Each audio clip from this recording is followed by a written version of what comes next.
அன்னை கலை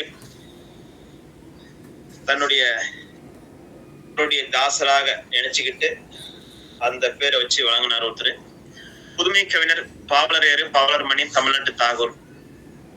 புதுமை கவிஞர் பாவலர் ஏறு பாவலர் மணி தமிழ்நாட்டு தாகூர் என்று இவரை பாராட்டுவோம். அரங்கசாமி அவருடைய இயற்பெயர்.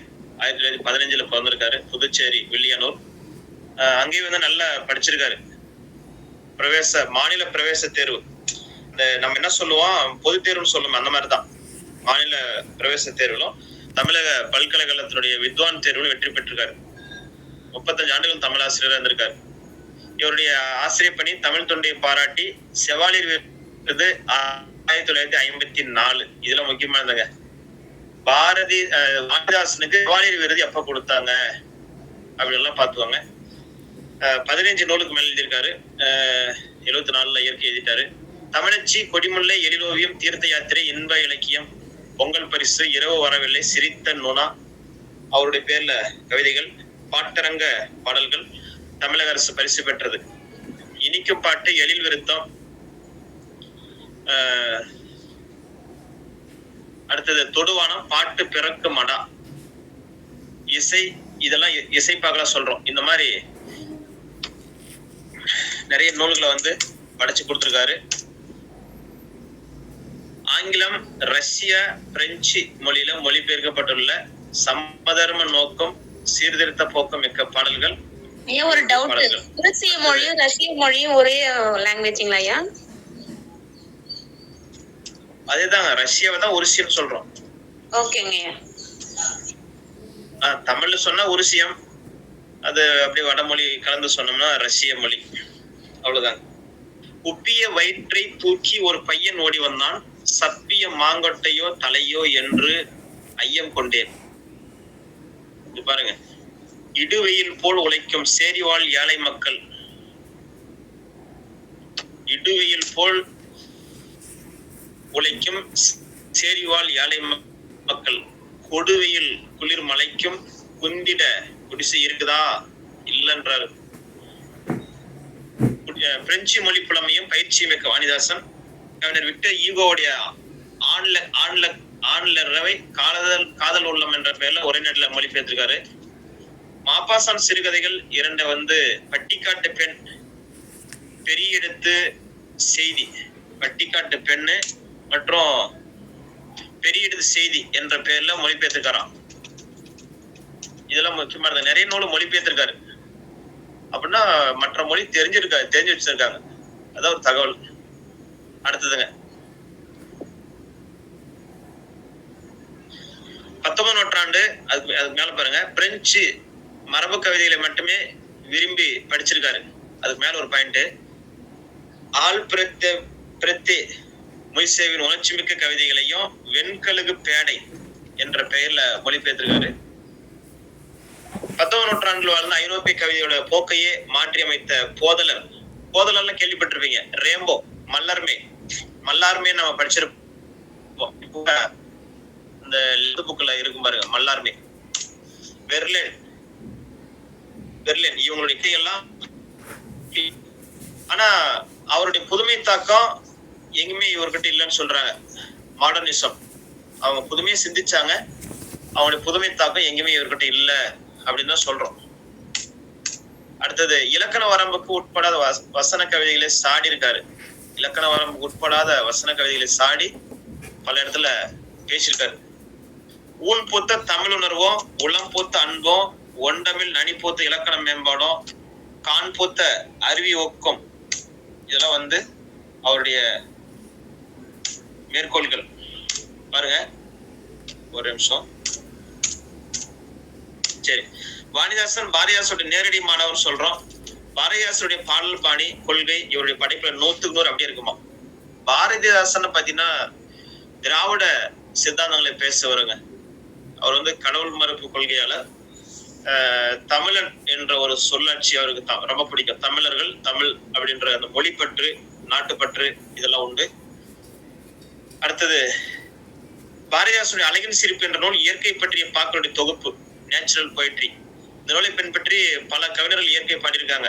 ஆனா வாணிதாசன் எழிலோவியம், இதற்கு முறையான வாரிசு அப்படின்னு சொல்றோம். எழிலோவியம் அந்த பாருங்க, அந்த என்ன சொல்றோம், அழகின் சிரிப்பு அப்படியே எழிலோவியமா இவரு ஒரு படைப்பை கொடுத்தாரு. அவர் அழகின் சிரிப்புன்னு கொடுத்தாரு, இவர் எழிலோவியம் கொடுத்துட்டாரு. இந்த வார்த்தையெல்லாம் கொஞ்சம் பார்த்துவாங்க. கிட்டத்தட்ட ஒரு மாதிரி தான் இருக்கு பாருங்க. அழகின் சிரிப்பு, எழில் ஓவியம், கிட்டத்தட்ட பக்கமா இருக்குங்களா வார்த்தை. அவருடைய மாணவர் தான். பிரெஞ்சு நாட்டின் வேர்ட்ஸ்வொர்த் என்று பாராட்டப்படக்கூடிய கவிஞர் லேமண்டன் என்பவருடைய படைப்பின் தாக்கம் வாணிதாசனுக்கு உண்டு அப்படின்னு சொல்றாங்க. சரி, அடுத்தது பாரதிதாசனுடைய அழகின் சிரிப்பை பின்பற்றி எழிலோவியம் எழுதப்பட்டாலும் அவர் தொடாத சில பகுதியும் இவரு கொடுத்திருக்காரு. விளக்கு, அதே மாதிரி விளக்கு, பூந்தொட்டி, கிழவி. ஒரு நிமிஷம்.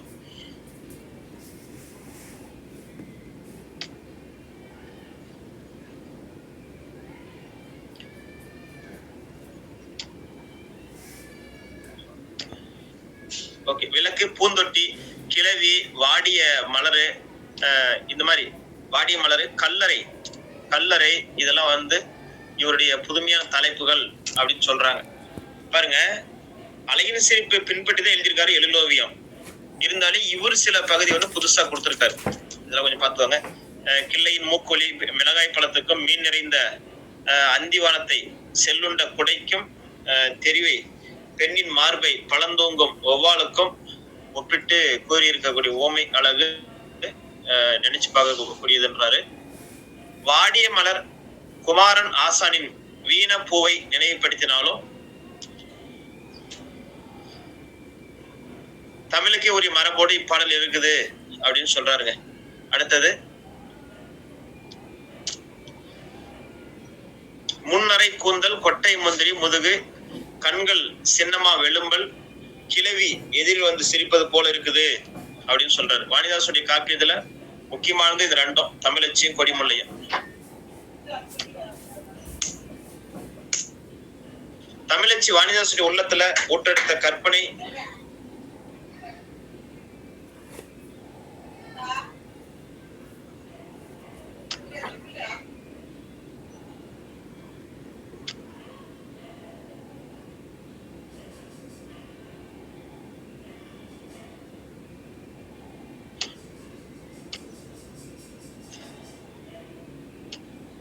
சரி, ஓகே. அதுல பாருங்க, தமிழச்சி வாணிதாசுடைய மனசுல இருக்கிற கருத்துக்களை வந்து கற்பனையோடு வெளியிட பயன்பட்டது அப்படின்னு சொல்றோம். அதுல தான் எதிர்கொள்ளும் முதல் ஆடவன் கிட்ட பொறி ஒன்றை எம்முன் உள்ளோ பெண்களை நினைத்தீர் போலும் 24 பொழுதில் உள்வன் எண்ணத்தை கேட்க வந்தீர் என்று அவர் வினவும் போதும் இந்த 24 பொழுதிற்குள்ள எனக்குள்ளுகிற கருத்தை வந்து கேட்க வந்தீங்களா அப்படின்றதும் அவரு கேட்க வந்த அந்த வார்த்தைகள். ஆட்டிட ஆடுகின்ற பாவை அல்லன், பாவை நான் அல்லன், ஈற்றுப்பாட்டையில் நடந்தால் என்ன, பலரோடு பழகி பேசி வீட்டுக்கு வந்தால் என்ன, விழிப்புணர்வு கற்பில் பாட்டி. என்ன சொல்றான்னு புரியும். அதாவது ஒரு புரட்சியை வந்து பேசியிருக்காரு. உங்களுக்கு புரியும் இந்த வார்த்தையில என்ன சொல்ல வராங்கன்னு. இந்த வார்த்தையெல்லாம் கேட்க வாய்ப்பு உண்டுங்க. மேற்கோள் கேட்பான். அதாவது பாருங்க, ஆட்டிட ஆடுகின்ற பாவை நான் அல்ல, ஈற்று பாட்டையில் நடந்தால் என்ன, பலரோடு பழகி பேசி வீட்டுக்கு வந்தால் என்ன. பல பேர்கிட்ட பேசிட்டு தான் வந்தா என்ன, தவறில்லாத வழியில போயிட்டு இருந்தா சரி. அதாவது தவறா போனதான் தவிர நம்ம மற்றவங்கிட்ட பேசிட்டு வரனால ஒன்னும் தவறு இல்லை. நான் ஒன்னும் நீங்க சொல்றதெல்லாம் கேட்டு ஆடக்கூடிய பாவை இல்லை, பொம்மை இல்லை அப்படின்ற மாதிரி ஒரு பெண் பேசுற மாதிரி ஒரு வரிகள் இதுல என்று இந்த இதெல்லாம் பேசியிருக்காரு அவர். அந்த இடத்துல இருந்து இவரே பேசியிருக்காரு. ஓகே, அதுல பாருங்க, ஐயப்பட்ட பாட்டியை அடக்கும் போதும் தமிழச்சின் படைப்பின் உயர்வு பாராட்டு பெறுகிறது. சிற்றூர் பெண்கள் திருந்தினால்தான் நாடு திருந்தும் என்பது வாணிதாசுடைய துணிவு. சிற்றூரை திருத்தும் பணியில வெற்றியும் பெறுகிறாள் தமிழச்சி. அடுத்தது, பாரதிதாசன் புரட்சிக்கவி என்ற பட்டத்தை கொடுத்தது அவருடைய காப்பியம். அது மாதிரி ஒரு காப்பியத்தை பார்க்க முடியாது. நீங்க படிச்சு பார்த்திருப்பீங்க. 11th 12th இருக்குங்களா புக்ல? நம்ம ஹையர் செகண்டரி புக்ல இருக்கு. 12th தான், 12th 12ஆம் வகுப்புல இருக்கு. அருமையான கவிதை, ஒரு கம்மியா தான் கொடுத்துருக்காங்க. அதை படிக்க நமக்கு ஒரு அப்படியே ஒரு ஆர்வம் அதிகரிக்கும். அந்த அளவுக்கு ஒரு அப்படி ஒரு காப்பியம். புரட்சி காவியத்தை படைக்க வேண்டும் என்ற முயற்சி வாணிதாசுடைய கொடிமுல்லை புரட்சி கவியில கவிஞனும்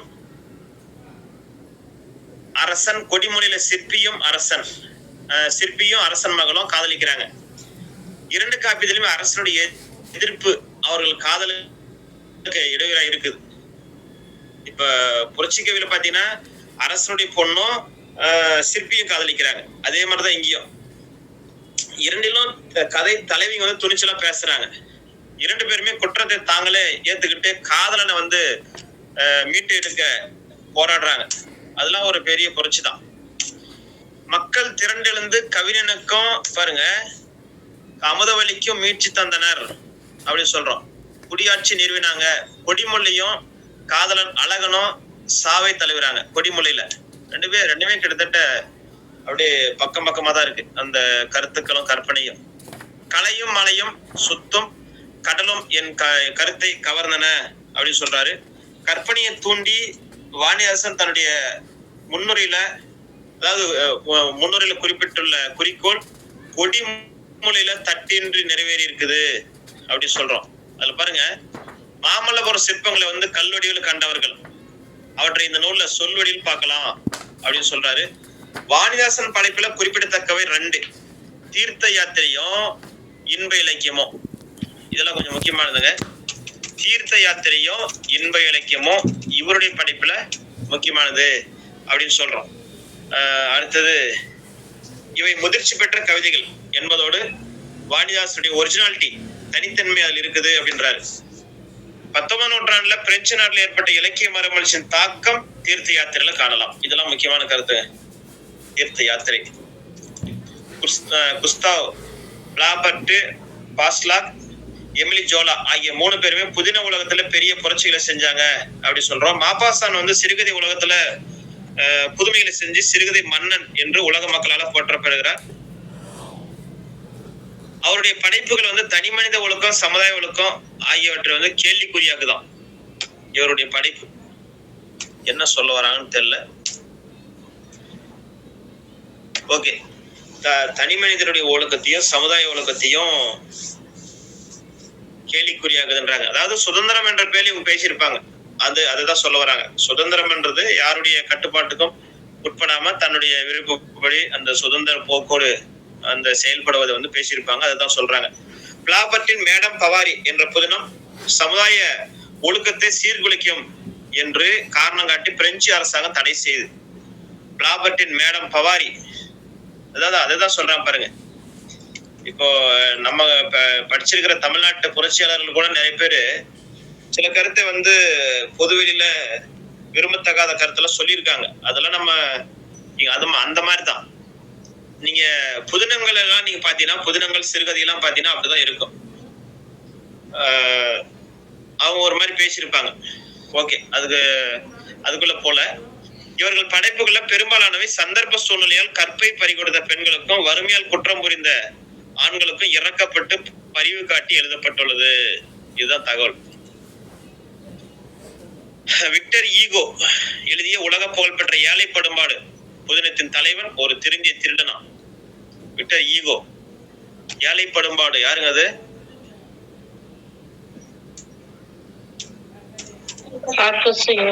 ஏழை படும்பாடு.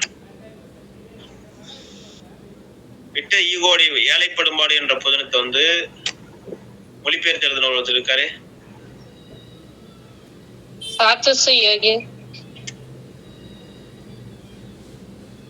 அவருதாங்களா?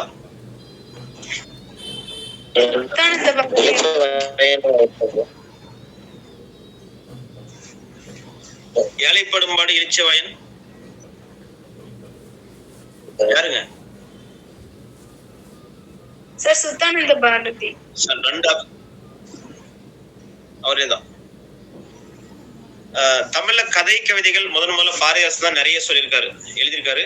அவையாவும் சுயமரியாதை இயக்க கொள்கை அடிப்படையில சமூக சீர்திருத்தம், மூட நம்பிக்கை எதிர்ப்பு, கைம்பெண் மனம், குழந்தை மன எதிர்ப்பு, இதெல்லாம் பாருங்க அவரு என்ன சொல்லியிருக்காரு. இதெல்லாம் கேட்கலாங்க.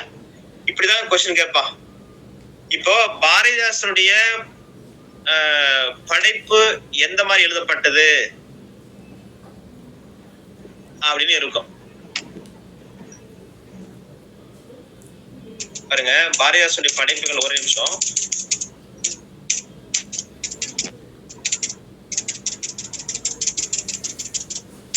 சுயமரியாதை இயக்க கொள்கை, சுயமரியாதை இயக்க கொள்கையும் சமூக சீர்திருத்தம் மூட நம்பிக்கை.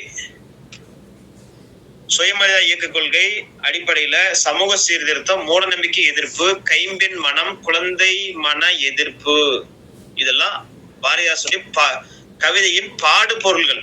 இப்படி கேட்பாங்க கொஸ்டின். இதை பார்த்துக்கோங்க. இப்போ ஒவ்வொரு கவிஞர்களும் எதனுடைய அடிப்படையில எழுதினாங்க, எந்தெந்த கருத்துக்களை மையம் வச்சு எழுதினாங்க, இதுதான் புது கவிதையில எதிர்பார்க்கிற கருத்துக்கள். பார்த்துக்கோங்க. நம்ம 19 அவர் எந்த ஆண்டு பிறந்தாரு, எந்த வருஷம் இறந்தாரு, என்ன நூல் என்ன எழுதினாரு, என்ன ஆண்டு என்ன நூலை வெளியிட்டாரு அப்படின்றது படிச்சாலுமே கூட இந்த மாதிரி கருத்துக்கள் ஆய்வு நோக்குல படிக்கணும். இப்ப பாரதியுடைய படைப்பின் பாடு பொருள் என்ன, பாரதிதாசன் படைப்பின் பாடு பொருள் என்ன, அவங்க என்னென்ன பொருள் அடிப்படை வச்சு பாடினாங்க, கண்ணதாசன் கவிதைகளின் பாடு பொருள் என்ன, வாணிதாசனின் பாடு பொருள் என்ன, இந்த மாதிரி ஒவ்வொருத்தருக்கும் தெரிஞ்சு வச்சுக்கோங்க. அடுத்தது தீர்த்த யாத்திரை தொகுப்புல 10 கவிதை தொகுப்புகள் முற்றிலும் கருப்பொருள்களால் வேறுபட்டது அப்படின்னு பாக்குறோம். இந்த மாதிரி அந்த அடுத்தது 3 சூழ்நிலையால் கற்பிழந்த பெண்கள் பற்றி, 2 கொலை குற்றவாளிகளை பற்றியும், 2 திருட்டு குற்றம் சாட்டப்பட்டவர்கள் பற்றியும், 2 எதிர்பாராத திருப்பங்கள் பற்றியும், 1 சிறுமியின் வீர செயல் பற்றியும் பேசலாம். தீர்த்த யாத்திரையில 10 கதை கவிதைகள் முற்றிலும் கருப்பொருளால் வேறுபட்டது. தீர்த்த யாத்திரையில அந்த எப்படி எந்த மாதிரி எல்லாம் இவரு படிச்சிருக்காரு பாருங்க. இது 3 கவிதை, 3 கதைகள் கற்பிழந்த பெண்கள், 2 கதைகள் கொலை குற்றவாளிகளை பற்றியது, 2 திருட்டு குற்றம் சாற்றப்பட்டவர் பற்றியது, 2 எதிர்பாராத திருப்பங்கள் பற்றியது, 1 சிறுமியின் வீரச்செயல். இப்ப நீங்க எப்படி படிக்கணும்னா, தீர்த்த யாத்திரை கதையானது கற்பிழந்த பெண்களை பற்றியும், கொலை குற்றவாளிகளை பற்றியும், திருட்டு குற்றம் சாற்றப்பட்டவை பற்றியும், அதாவது எதிர்பாராத திருப்பங்கள் பற்றியும், சிறுமியின் வீரச்செயல் பற்றியும் பேசியுள்ளது. இப்படிதான் படிக்கணும். இதுதான் அந்த கதை சொல்ற பகுதி. இந்த மாதிரி சொல்றோம். அடுத்தது இவற்றுள் கையாளப்பட்ட நிகழ்ச்சி நுட்பமானது சர்ச்சைக்குரிய. தீர்த்த யாத்திரை இதே தலைப்புல இந்த கலாப்பிரியா கூட ஒண்ணு எழுதியிருக்காங்க சார் கவிதை. கலாப்பிரியா கவிதையா நாவல்? அது கவிதை தான் சார். கவிதை தாங்களா கலாப்பிரியா? ஆமா ஆமா, இந்த பேர்ல வருதுன்னு நினைக்கிறேன். அதுதான் இவங்க ஒரு வேற பாடுபொருள், வேற நடை, அவங்க வேற மாதிரி பேசிருப்பாங்க. அடுத்ததுங்க தமிழ் கவிதைத்துறையில அதுக்கு மேல பாருங்க, இவர்கள் கையாண்டுள்ள நிகழ்ச்சி நுட்பமானது சர்ச்சைக்குரியது. இப்ப என்ன சர்ச்சைக்குரியது? ஒரு உதாரணத்துக்கு கற்பிழந்த பெண்களை பத்தி பேசியிருக்காங்க, இது சர்ச்சைக்குரியது. கொலை குற்றவாளிகளை பத்தி ஏதாவது பேசியிருப்பாங்க, அங்க நியாயப்படுத்திருப்பாங்க. ஏன் ஒருத்தனை இவர் கொன்னாரு, அப்ப நியாயப்படுத்தும் போது அங்க என்ன ஆகுது, அங்க சர்ச்சையா மாறுது. இங்க மாதொருபாகன் ஒரு படைப்பு எழுதி மிகவும் சர்ச்சைக்குள்ளான ஒரு நாவலாசிரியர், கல்லூரி பேராசிரியர், நாமக்கல் மாவட்டம் திருச்செங்கோடு பகுதியில சேர்ந்தவர். ஆமா. இப்போ என்னன்னா, அவருடைய படைப்புகள் அருமையானது. அவருடைய படைப்பு எல்லாருக்கும் காலத்துக்கு ஏற்ப எழுதப்பட்டது. ஆனா சர்ச்சை கண்டிப்பா வந்தே தீரும். நீங்க 1/2 மணி நேரம் பேசுனீங்கன்னா உங்களுடைய கருத்துல இருந்து சர்ச்சையை கண்டுபிடிக்க முடியுங்க. அது யாராலும் சர்ச்சையை உட்படாமலாம் பேசவே முடியாது. இன்னும் சொல்ல போனா உண்மையை பேசினா சர்ச்சையில மாட்டுவோம். உண்மை பேசாம அப்ப பொய்யே பேசிட்டு முடியுமா? ஆமா, இதுதான். அப்ப சர்ச்சைக்கு உள்ளான கவிதைகள் அதெல்லாம் இருக்கு அப்படின்னு பாக்குறோம். தமிழ் கவிதைத்துறைக்கு இன்னொரு ஒரு புதிய உறவு அப்படின்னு பாக்குறோம். புதிய வரவு 20ஆம் நூற்றாண்டு கவிதை பாணிக்கு இறங்கி வந்த வாணிதாசனுக்கு சங்க பாடலை போலவும் அதுவும் கலித்தொகை போலவும் எழுத வேணும் அப்படின்னு சில ஆசை இருந்திருக்கு. அதுதான் இன்ப இலக்கியம். சங்க இலக்கிய கலித்தொகை போல அமைஞ்சது. பாருங்க, சங்க இலக்கியம் கலித்தொகை போல எழுதப்பட்டதுதான் இந்த படைப்பு அப்படின்னு பாக்குறோம். இதெல்லாம் நல்ல நல்ல முக்கியமானதுங்க, அருமையான தகவல். சங்க இலக்கியத்துடைய கலித்தொகை போல அமைஞ்ச படைப்பு தான் அந்த இன்ப இலக்கியம். அதெல்லாம் கொஞ்சம் பார்த்துக்கோங்க. இந்த மாதிரிதான் கேட்பாங்க, இந்த நூல் வந்து எதனை அடிப்படையாக கொண்டு எழுதப்பட்டது, அல்ல எந்த நூலை போன்றது அப்படிலாம் கேட்கலாம். களவு புணர்ச்சி, பாங்கறி உறுத்தல், தோழிக்கு அர்த்தம் நிற்றல், தோழியின் தூது, குறியிடம் காட்டுதல், திருமண வேட்டல், பொருள்வேர் பிரிதல், தலைவன் வரவு, பண்டைய அகப்பொருள் துறையின் பாடல்கள் எழுதப்பட்டிருக்கான். பெரும்பாலும் அகப்பொருள் நூல்கள்லாம் இந்த மாதிரி வரும் இல்லைங்களா? நம்ம நம்பி அகப்பொருள் கூட இப்படிதான் இருக்கும். அகப்பாடல் எல்லாமே பாருங்க. ஒரு கொஸ்டின் ஜெனரலா கேக்குறேன். களவு புணர்ச்சி, பாங்கறி உறுத்தல், தோழிக்கு அறத்தோடு நிற்றல், தோழியின் தூது, குறியிடம் காற்றல் இப்படிலாம் கொடுத்துட்டு அகப்பொருள் துறையில் பொருந்தாதது இப்படியும் ஒரு கொஸ்டின் அமைக்கலாம். அப்ப அகப்பொருளுக்கு இதெல்லாம் உரியது அப்படின்னு நம்ம தெரிஞ்சுக்கணும். அடுத்தது, மற்ற கவிஞர்கள் அதிகம் கையாளாத மற்ற கவிஞர்கள் வந்து பாத்தீங்கன்னா பாருங்க, அதிகம் கையாளாத கலிப்பாவை வாணிதாசன் இந்த நூல் திறமையா கையாண்டிருக்காராம். பாடு பொருளும் பாவகையும் நம்மள வந்து சங்க காலத்துக்கு இட்டுட்டு போகுது, பெரிய விஷயம் தான். இதெல்லாம் வந்து சங்க காலத்தை அடிப்படை வச்சு ஒரு களம்பகம் கூட நம்ம படிச்சிருப்போம். எல்லா களம்பகமும் பக்தியை பாடி இருக்கோம். ஆனா ஒரு களம்பகம் வந்து சங்க இலக்கிய அடிப்படையில் எழுதப்பட்டது படிச்சுமே. நந்தி களம்பகம் பிரபலமான களம்பகம் ஒண்ணு. ஆஹா, நமக்கு தெரிஞ்ச பிரபலமான களம்பகம். ஆமா, அதேதான். நந்தி களம்பகம் வந்து தலைவன் தலைவி பற்றி பேசியிருக்கோம். அடுத்தது, இவருடைய பாடல்ல சிலேடை சிலிர்க்கும், செந்தமிழ் செழிக்கும், ஓமை ஒளிரும் சொல்றாங்க. உண்மை மிளிரும், குற்றிலோரத்தின் ஒளிய ஓமையாக எடுத்தாண்ட முதல் கவிஞர். இதெல்லாம் பாருங்க, சங்கப்பாட்டின் மனமும் சாயலும் காணலாம் இப்படியும் கேட்கலாம். நொந்த இடையை சாய்ந்த அன்னங்கள் பார்க்க 100 முறையும் பாயும் வேல்விழி உயிர் போக்க இவர் கவிகள் வந்து கனிச்சாரனை இனிக்கும், கனிச்சாறு போல இனிக்குமா. இவர் தம் குரு பற்றி கூறுவது காண்க அப்படின்னு சொல்றோம். குரு பற்றி என்ன சொல்றாருன்னு பாத்தீங்கன்னா, பாரதிதாசன் பெயரை உரைத்திட பாட்டு பிறக்குமடா. 1979 பாவேந்தர் விருது 10,000 இவர் குடும்பத்துக்காக கொடுக்கப்பட்டது அப்படின்னு சொல்றோம். வானிடை ஒளிப்பிளம்பின் வட்டமோ வெள்ளித்தட்டோ தட்டார் இவர் தட்டார், நாளும் தட்டாவில் கெட்டார். நிலவில் பாரி அடிப்பதுவோ நீரில் ஓரி அடிப்பதுவோ அலைகடல் மூழ்கி முத்து குளிப்பதுவோ அறிவுடர் காக்கம் அளிப்பதுவாம். அறிவுடற்கு ஆக்கம் அளிப்பது இந்த மாதிரி சொல்றாரு.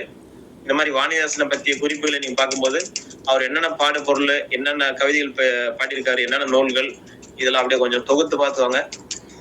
அடுத்தது முடியரசன் பாரதிதாசனுக்கும் வாணிதாசனுக்கும் சமகாலத்தவர். மேலை சிவபுரி தமிழ் கல்லூரியில இதுவும் ஒரு கொஸ்டின் கேட்டதாங்க. காரைக்குடி மீசு உயர்நிலைப்பள்ளி தமிழாசிரியர் கேட்டதாங்களா ஒரு முறை, ஞாபகம் இருக்குங்களா?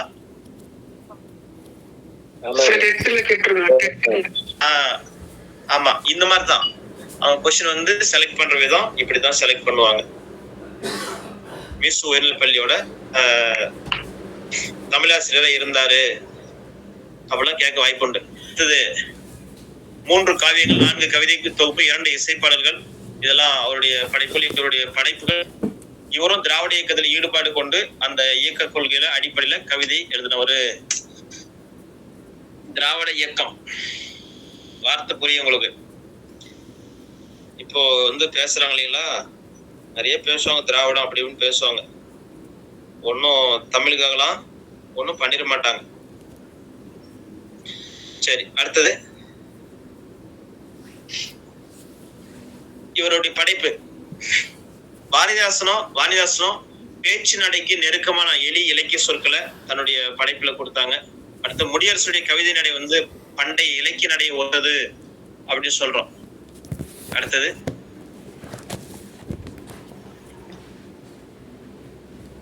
கையாளப்படாத இயற்கை சொற்களையும் மொழி தூய்மையை கருதி தாராளமா பயன்படுத்திருக்காராம். அதாவது வழக்கு சொற்களை வந்து கொஞ்சம் மாத்தி பயன்படுத்திருக்காரு. ஆமா இவரு. அடுத்தது முடியரசன் கவிதை நடை பண்டைய இலக்கிய நடை ஒத்தது.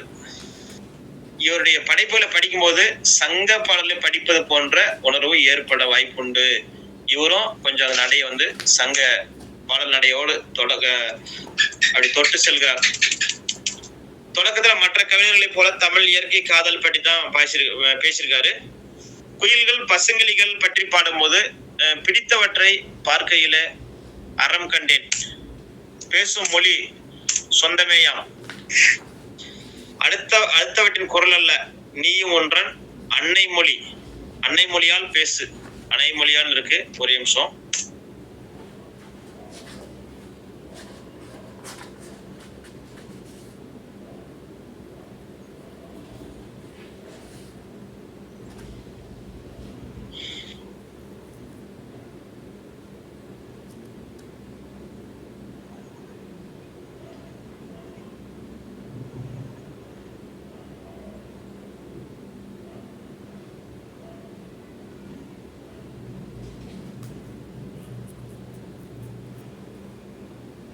இந்த மேலை சிவபுரி தமிழ் கல்லூரி, அதே மாதிரி இன்னொன்னு சொன்னோம் சென்னையிலும் காரைக்குடி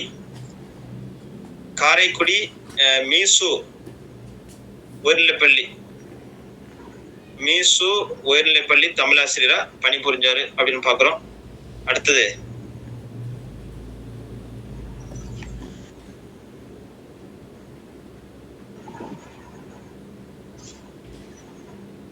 தொடக்கத்துல மற்ற கவிஞர்களை போல தமிழ் இயற்கை காதல் பற்றி இவரும் பாடியிருக்காரு. இந்த அடுத்தது குயில்கள் பசுங்கிளிகள் பற்றி பாடும்போது பிடித்தவற்றை பார்க்கையிலே அறங்கண்டேன், பேசும் மொழி சொந்தமேயாம், அடுத்தவற்றின் குரல் அல்ல, நீயும் ஒன்றன், அன்னை மொழியால்.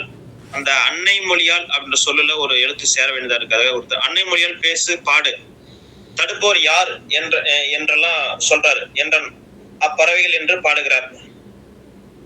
தாய்மொழி பற்றி இயற்கையோடு கவிஞர் இணைத்து பாடும் அழகு குறிப்பிடத்தகுந்ததுன்னு சொல்றாரு. எழில் என்ற தலைப்பில பாடும்போது மலருக்கு மலர் பறந்து சென்று தேனருந்தும் வண்டை வட்டி வாங்க கடைதோறும் செல்லும் கணக்கனாக கூறுவதும் அதற்கு தண்டனையாக அள்ளி மலர் வண்டு கணக்களை சிறை வைத்திருப்பதாகவும் கூறுவதும் அழகிய கற்பனை. பொது உடைமை பத்தி பேசுறாரு. ஆட்சியினை இரவு போதில் புரிகின்ற முழுமதியே. நல்ல வார்த்தை தான், அருமையான வார்த்தை இது. ஆட்சியிலே வந்து இரவு போதில் புரிகின்ற முழுமதியே. எப்படி அந்த வார்த்தை கையாண்டிருக்காரு பாருங்க. இரவுல நீ ஆட்சி செய்யற அப்படின்ற மாதிரி அது சில கேள்விகளோட அந்த வார்த்தை வந்து கையாண்டிருக்காரு. மொழிக்கு இலக்கணம் இன்றியமையாது என்பது வயலுக்கு வரப்பொன்றும் வேண்டாம் என்றால் வழக்கரைகள் ஆற்றுக்கு வேண்டாம் என்றால் இயல் மொழிக்கு இலக்கணமே வேண்டாம் பெண்ணே, இயலறிவு மொழியறிவு இல்லார் சொல்லும் மையல் உரையை நம்பாதே, மொழியை காக்க வரப்பிலேயே எம்மொழியும் அழிந்தே போகும். இதெல்லாம் நல்ல வார்த்தைங்க. மொழிக்கு வந்து இலக்கணம் இன்றியமையாதது. அந்த இடத்துல அவர் என்ன சொல்லியிருக்காரு பாருங்க, கொஞ்சம் மியூட் பண்ணிக்காங்க. இந்த வார்த்தை புரிதா பாருங்க. ஆட்சியினை இரவு பொழுதில் புரிகின்ற முழுமதியே. சந்திரன் வந்து இரவுல ஒளி வீசி உலகத்துக்கு ஒளி கொடுக்கும். அந்த மாதிரி இந்த ஜனநாயக நாட்டுல இரவு பொழுதுல ஆட்சி புரிகிற மாதிரி ஒன்னும் தெளிவில்லாத ஆட்சி வந்து கொஞ்சம் கேள்விக்குறிகளோட கேட்டிருக்கிறாரு. தொழில் உலகம், காதல் உலகம், சான்றோர் உலகம், பல்வகை உலகம் என்ற தலைப்புல கவிஞர் பாடியிருக்கும் கவிதைகள் கருத்தாளம் மிக்கவை. மொழிக்கு இலக்கணம் இன்றியமையாது. அது சொல்லும் போது பாருங்க, இதெல்லாம் கேட்கலாங்க. அந்த மேற்கொள்ளலாம். வயலுக்கு வரப்பொன்றும் வேண்டாம் என்றால் வழக்கரைகள் ஆட்டுக்கு வேண்டாம் என்றால் இயன் மொழிக்கும் இலக்கணமே வேண்டாம் பெண்ணே. அடுத்தது இயலறிவு மொழியறிவு இல்லார் சொல்லும் மையல் உரையை நம்பாதே. இயல் அறிவும், அதாவது புத்தகத்தினுடைய அறிவும் மொழியறிவும் இல்லாதவங்க சொல்லக்கூடிய பொய்யான உரையை நம்பாத. மொழியை காக்கக்கூடிய வரம்பு இல்லைன்னா எந்த மொழியும் அழிஞ்சே போகும். நல்ல அருமையா சொல்லியிருக்காரு. இதெல்லாம் நல்ல வார்த்தைங்க. மேற்கோள் கேட்டுருவோம். மேற்கோள்ல இப்படிதான் அந்த உள்ளாந்து கேட்பான். சில மேற்கோள் முக்கியமான அவங்களுடைய சிறப்பை வந்து மக்களுக்கு எடுத்து சொல்றதுக்காக. வேறு சில இடத்துல இலக்கண வரம்பை மீறுபவரை வந்து கடுமையா சாடுறாரு. பழம்பெரும் கவிஞர்களை வந்து பாருங்க, உயர் படைப்பில இரவல் பெற்று மீண்டும் அவைகளுக்கு புத்துருவம் கொடுத்து பாடுவது பிற்கால கவிஞருடைய இயல்புதான். முடியரசனும் இந்த முறையை பின்பற்றிருக்காரு. இவர் எழுதியுள்ள காதல் சிலை பாரசீக பஞ்சகாவிய கதையில ஒன்றான ஷிரின் குஸ்ரு என்ற காதல் கதை. வீரகாவியம் வந்து சோரப்போ ருஸ்தமோ. ஒரே நிமிஷம், இது ஒன்பது கொடுத்துறேன். வீரகாவியம் சோரப்போ ருஸ்தமோ என்ற மற்றொரு பாரசீக கதை. வீரகாவியம் சோரப்போ ருஸ்தமோ. ஒரே நிமிஷம். அடுத்தது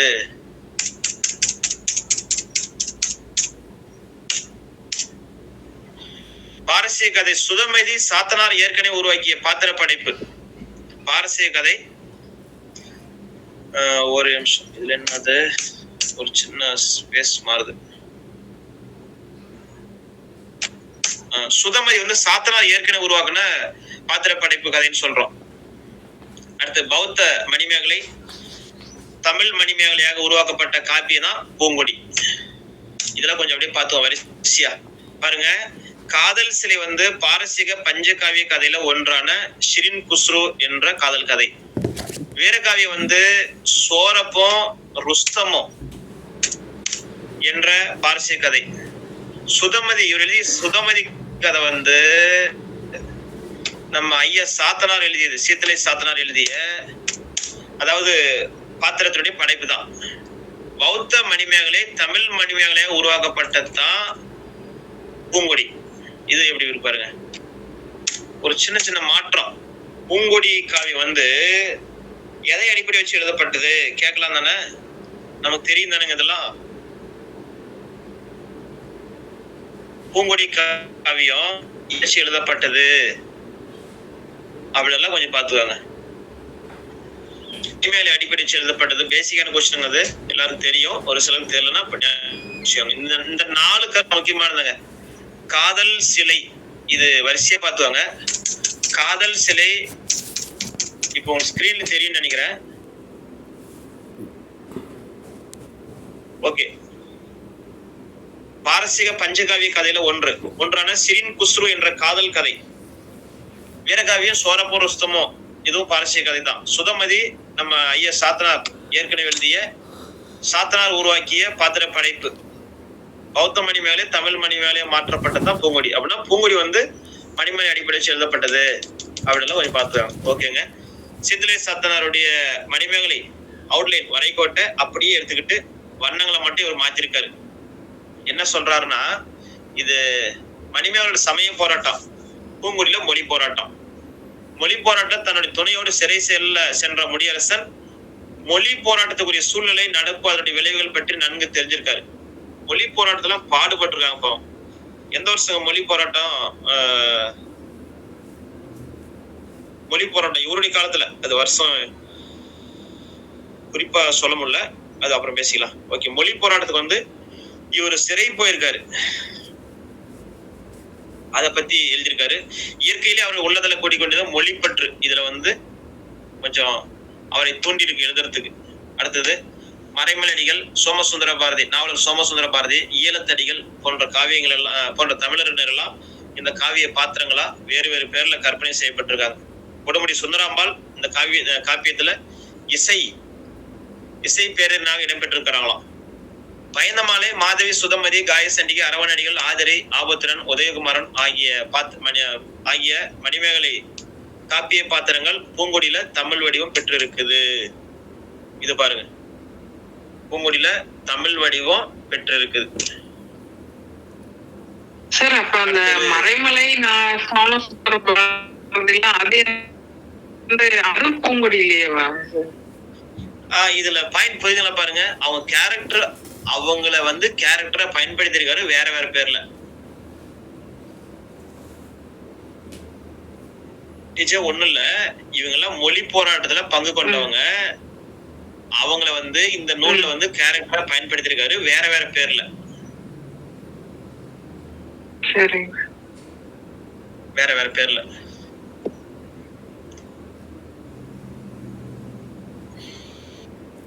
சரி, அடுத்து வைந்தமாலை, மாதவி, சுதமதி, காயசண்டிகை, அரவணடிகள், ஆதிரை, ஆபத்திரன், உதயகுமாரன் இவங்க எல்லாம் அதுல அப்படியே பேசப்பட்டிருக்கு. சக்கரவாள கோட்டம் ஒலித்த காதை தமிழ் போராளியுடைய கல்லறை கான் காதையாக மாற்றப்பட்டுள்ளது. முக்கியமானது இதெல்லாம் முக்கியமானது, கொஞ்சம் பார்த்துவாங்க. சப்ஜெக்ட் கொஞ்சம் ஞாபகம் வச்சுக்கணும். சக்கரவாள கோட்டம் உரைத்த காதை தமிழ் போராளிகளின் கல்லறை கான் காதையாக மாற்றப்பட்டுள்ளது.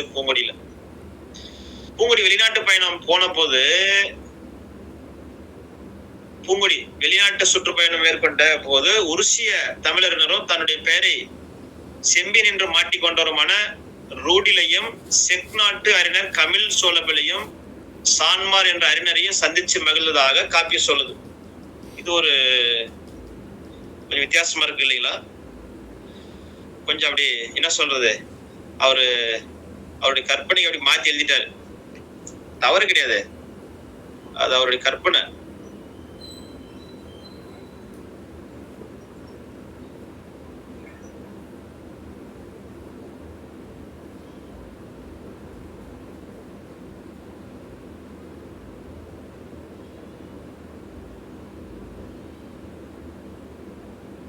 வாசி குலசாமி மேல, சுரதா ராஜகோபாலன், கண்ணதாசனுக்கு மேல தமிழ்வழி, சாது சுயோகி, அதுக்கு மேல கம்பதாசன். ஓகே, வந்துட்டோம், அங்கதான் இருக்கான்.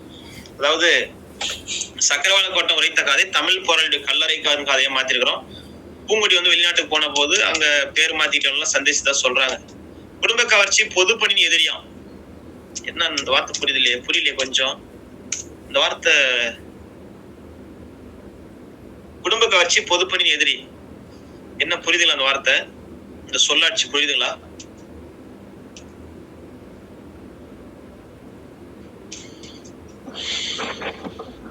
குடும்ப வழிகள் இருக்கிறவங்க பொது பணிகளுக்கு செல்ல முடியாதுங்கிறதுக்கு அர்த்தமா இருக்குமாயா?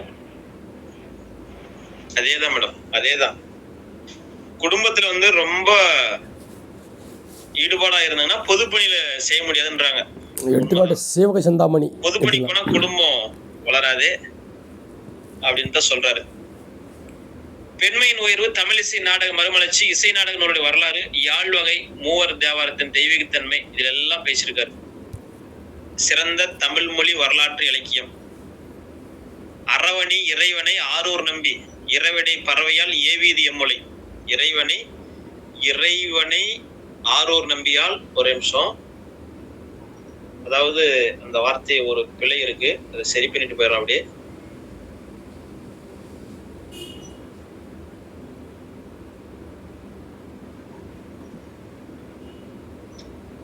இதுல பாருங்க, அறவணி இறைவனை ஆரூர் நம்பி, இரவிடை பறவையால் ஏவியது எம்மொழி. புரியுதுங்களா? ஆரூர் நம்பி சுந்தரர் பொருட்டு அறவணி இறைவனை, ஆரூர் நம்பி, இரவிடை பறவையால், பறவை கிட்ட தூது போனத தகவலை பற்றி சொல்லியிருக்காரு. அதெல்லாம் இங்க அப்படி பேசியிருக்காரு.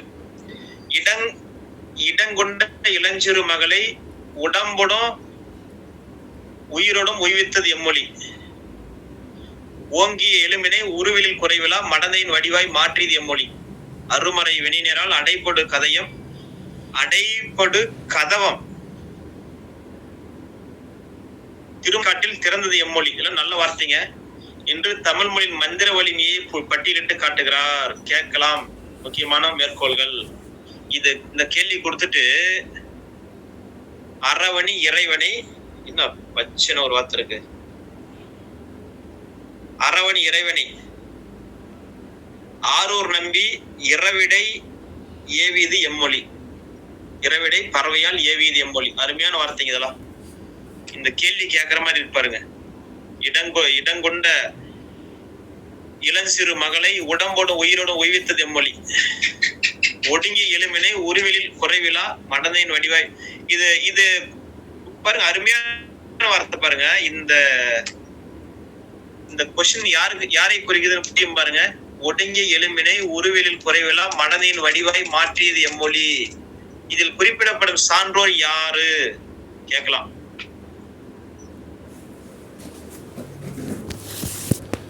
புரியுதுங்களா? கொடுத்துருங்க பாருங்க.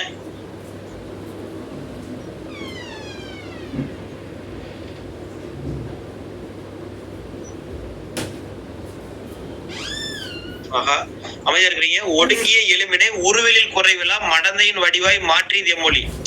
அருமையான வார்த்தைங்க. அதுல ஒரு பொருள், ஆழமான பொருள் இருக்கு.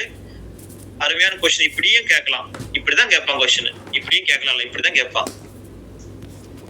அரவணி இறைவனை ஆரோர் நம்பி இரவிடை பறவையால் ஏவிது எம்மொழி.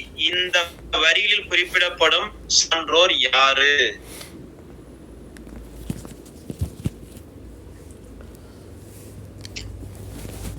அமைதியா இருக்கிறீங்களே.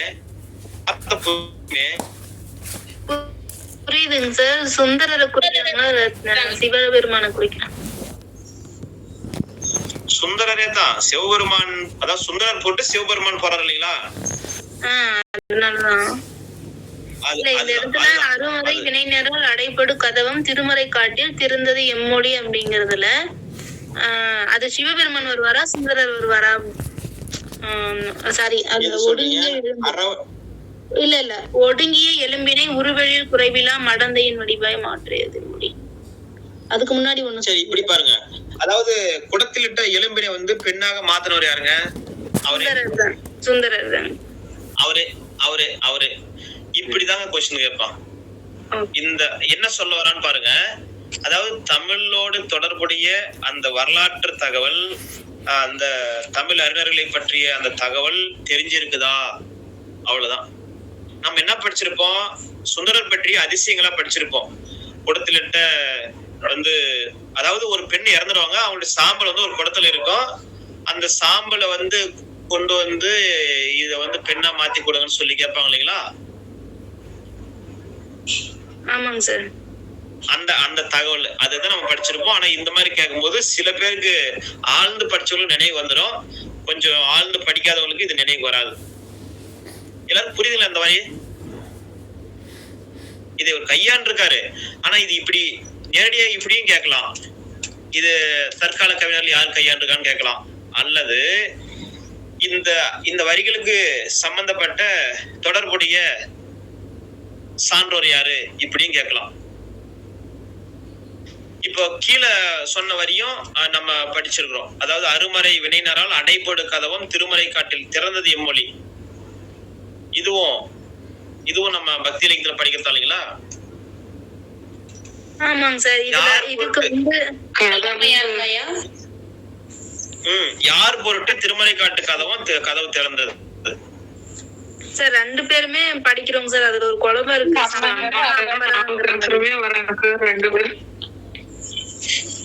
அதுவும் ஒரே ஊருக்குன்றீங்களா? சம்பந்தர் வந்து கதவு மூடவும் திறக்கவும் பாடினார்னு படிச்சிருப்போம். இவரு அப்பர் தான் வந்து திறக்கிறதுக்குன்னு நினைக்கிறேன். கரெக்டாங்க சார்?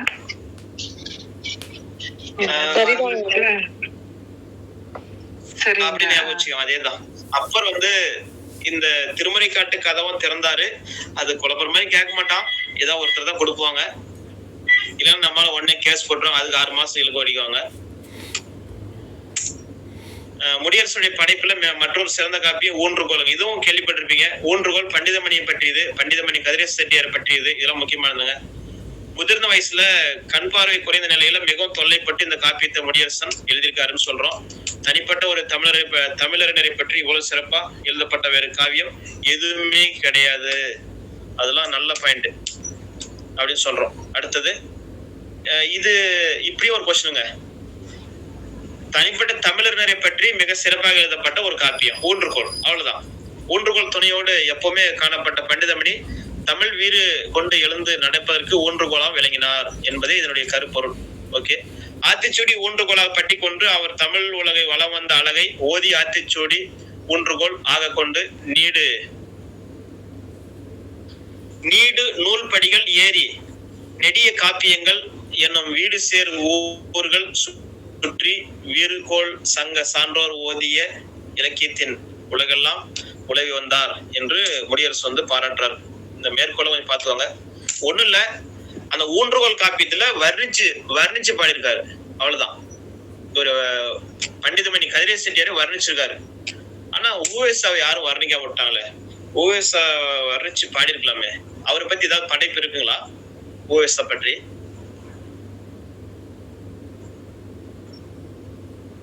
இல்லைங்க சார், அவரை பத்தி இல்லைங்க சார். எதுவும் இல்ல. ஆனா அவருதான் நமக்கு அவரு முக்கியமான நமக்கு வந்து நூலெல்லாம் கிடைக்கிறதுக்கு நமக்கு காரணமா இருந்தவர். ஐயாவை படிக்காம விட்டுக்கிறாங்க. சரி, நீங்க எல்லாம் பாஸ் பண்ணிட்டு அவரை பத்தி ஒரு நூல் எழுதுங்க. அடுத்ததுங்க, பெற்றிடும் ஒன்றை கொண்டே பத்தென பெருக்கி காட்ட கற்றவர் குடியில் வந்த கதிரேச செம்மல் என்றும் குளம் பார்ப்பார், புவி செல்வ வளம் பார்ப்பார். பாருங்க,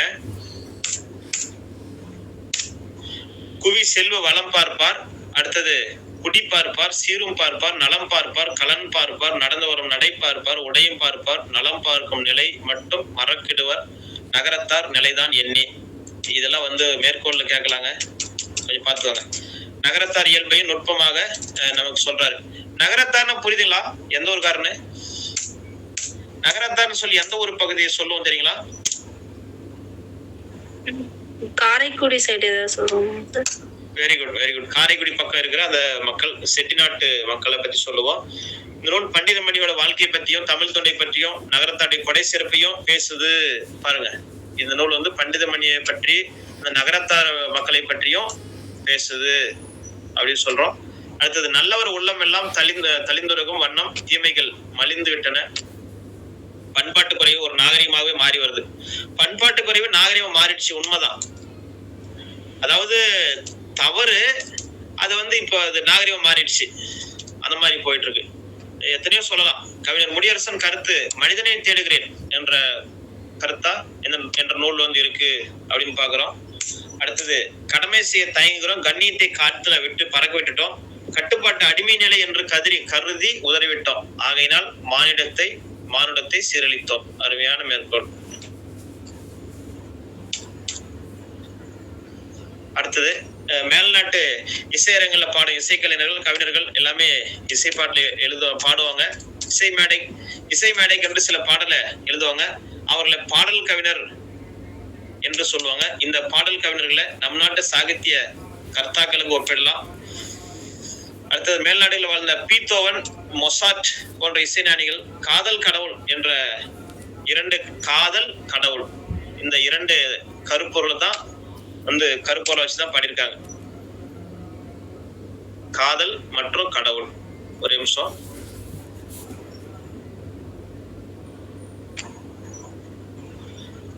காதலையும் கடவுளை மட்டுமே கருப்பொருளை வச்சு பாடியிருக்காங்க. யாருன்னா பீத்தோவன், மொசாட், இவங்க எல்லாமே. இன்றைய பீட்டில்ஸ், பாப் போன்ற இசைக்கலைஞர்கள் காதல் கடவுள் என்பதோடு சமுதாயத்தை பற்றியும் நிறைய பாட்டு எழுதி பாடுறாங்க அப்படின்னு பாக்குறோம். அடுத்தது, பாரதிதாசன், வாணிதாசன் இரண்டு பேருமே இசை என்பது தொடுவானம் என்ற நூல்ல சமுதாய இசைப்பாட்டை வெளியிட்டு இருக்காங்க.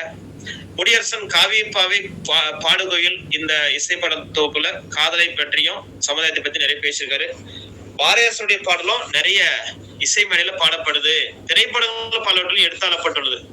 பாரதிதாசன் எம்எல்ஏ இருந்தாருங்க, பாண்டிச்சேரியில எம்எல்ஏ இருந்தாரு, தெரியுங்களா? 1954 தெரியுங்களா வருஷம்? 54 வெரி குட். 54 எம்எல்ஏ இருந்தாரு. அவருடைய திரைப்படத்து கூட நிறைய பாடல் எழுதியிருக்காருங்க, கேள்விப்பட்டிருக்கீங்களா? திரைப்படத்து கூட பாடல் எழுதியிருக்காரு. இந்த மாதிரிலாம் நம்ம கேள்விப்படுறோம். கம்பதாசன், சீசு செல்லப்பா. ரைட்டு, இதை பார்ப்போம். ஒரு 1/4 மணி நேரம் பிரேக்கு. 9:30 மணிக்கு இணைப்பில் வந்துடுறேன். அது வரைக்கும் 9 to 10:15 அந்த மாதிரி இருக்கும். தயாரா இருங்க.